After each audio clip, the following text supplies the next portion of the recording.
Hey guys, what's up? It's Apple Critics from applecritics.com. In this video, I'm going to be showing you iOS 12.4.6. So Apple just released iOS 12.4.6, and it's for the older devices that were not supported on iOS 13. So this update specifically is for the iPhone 5S, iPhone 6, and iPhone 6 Plus. So this update is actually coming 2 months after iOS 12.4.5, which was released in January, and this video will show you what has changed and why you should update.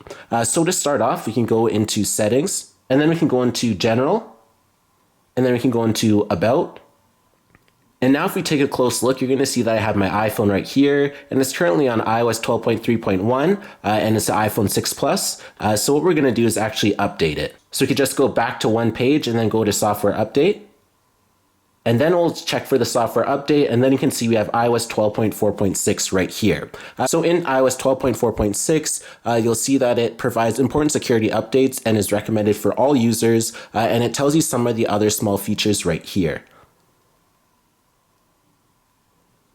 So when we go to this support.apple.com page, it says that iOS 12.4.6 has no published CVE entries. And here are all the supported devices for iOS 12.4.6. So that includes the iPhone 5S, iPhone 6, iPhone 6 Plus, iPad Air, iPad Mini 2, iPad Mini 3, and iPod Touch 6th generation. So those are all the supported devices. Now the update is normally about 40 megabytes, but since I'm on such an old iOS, it will actually come to 314 megabytes. So now what we can do is just go ahead and press on the download and install. And it shouldn't take too long. So you can see it will be relatively quick to download, so it only says 11 minutes. So now I can see that it's installing, and it should be very quick. Now taking a look at the lock screen, you're going to see that it says that the iPhone has now been updated to iOS 12.4.6. So just to confirm it, we can go into settings,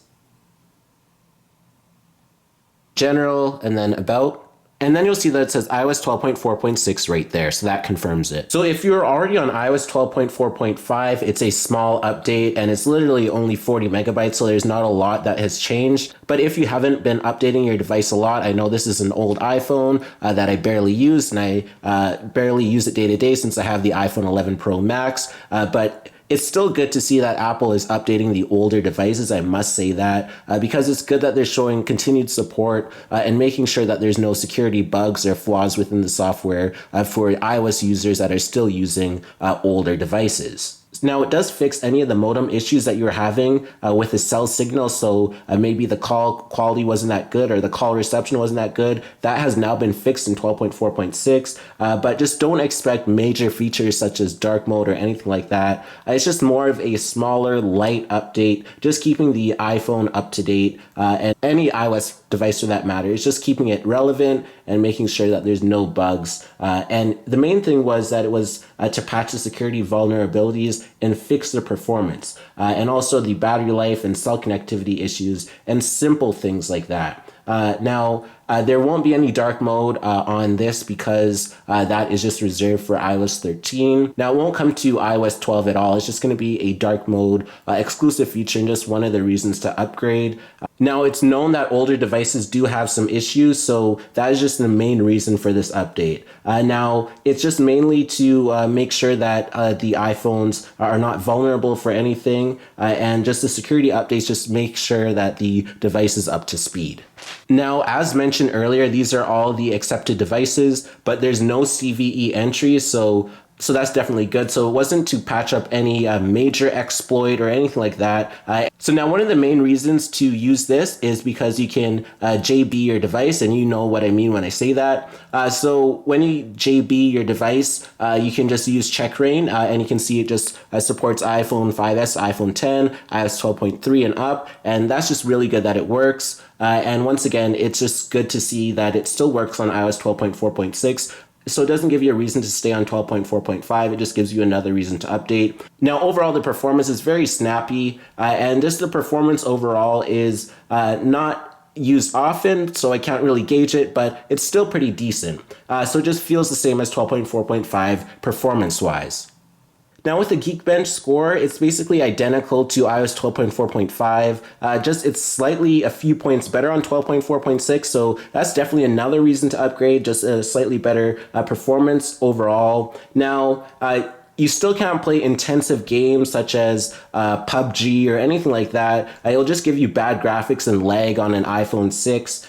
So just stick to games that are just less intensive, kind of like Doodle Jump, Subway Surfer, Paper Toss. Puzzle games are also recommended, so that will work. So you don't want to open up too much. Now, in terms of multitasking and just the overall RAM management, you'll see that's just pretty snappy and there's no lag here when we try out the multitasking. So the RAM management is really good.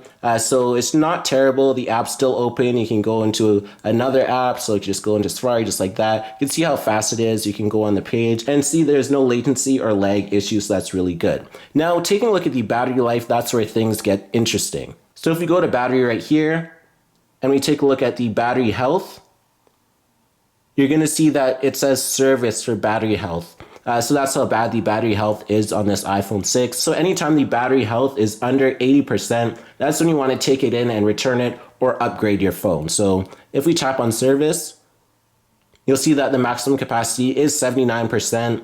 So anytime you try and charge it to 100%, it'll only get to 79%. So that's actually terrible. So you can see that after a while, these phones do give out on you. And this phone is going to be 6 years old in September. So this is once again an iPhone 6. So you can see how old it is and just the longevity of Apple devices in general. After a while, after charging it so many times over the course of almost 6 years, something with the battery is bound to happen, especially with it being a lithium ion battery. They are known to have issues later down the road. So this is just another example of it. Now you can see some more info about the battery here, but it wasn't really used that much. So you can see that there's not full graphs for this device.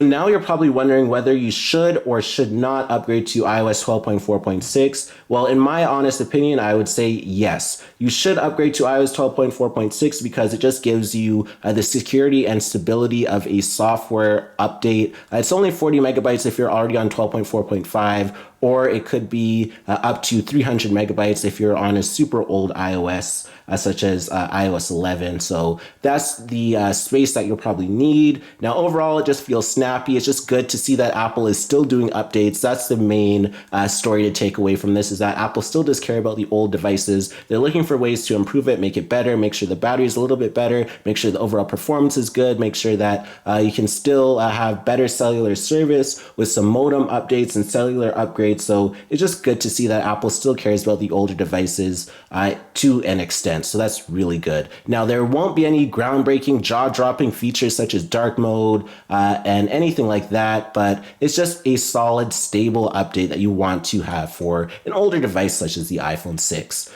So once again, this was Apple Critics talking about the latest iOS 12.4.6 update. Please be sure to subscribe. Please be sure to smash the like button down below. Also, be sure to comment on iOS 12.4.6 down in the comment box down below. Also, like my Facebook fan page at facebook.com/AppleCritics. Follow me on Twitter, twitter.com/AppleCritics. And also be sure to follow me on Instagram at instagram.com/AppleCritics. And once again, check out applecritics.com for these Apple news, reviews, and more. And once again, this was Apple Critics, and subscribe for more great content.